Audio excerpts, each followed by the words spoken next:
Now, Chinese hospitals have recently seen an increase in the child patients with influenza and pneumonia infections, and some areas are also battling with respiratory diseases, especially among children.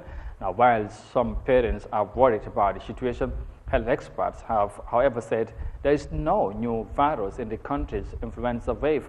As featured in this report, respiratory diseases are reportedly on the rise. Here's more details of that in this report.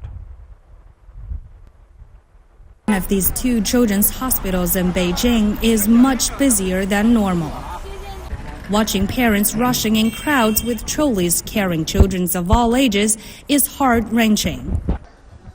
Since October 2023, influenza and mycoplasma pneumonia infections in China have gradually intensified.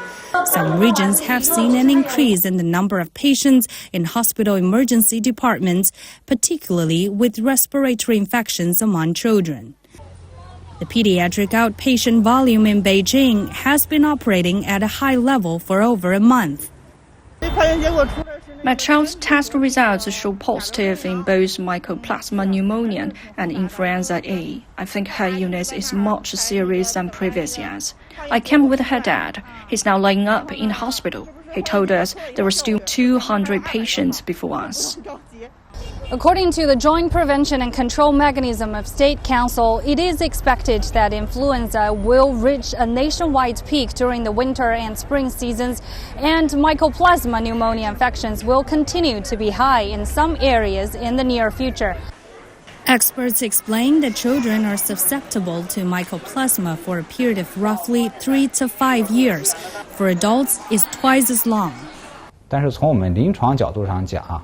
However, from a clinical perspective, there is no significant difference between this disease and the mycoplasma pneumonia we have seen before. The severity of the illness also shows no particular changes compared to the past.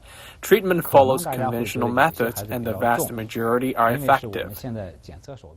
Experts say the predominant strain of influenza in the north regions is still influenza A, especially H3 and 2, and it is similar to the strains from previous years. Drug sensitivity experiments show that these strains are sensitive to commonly used antiviral medications. Therefore, it's just that there are more cases this year, but from the perspective of the virus itself, there has been no mutation.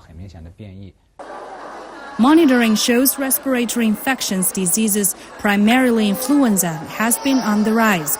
Analysis suggests that the recent increase in acute respiratory diseases in China is related to the overlapping presence of various respiratory pathogens.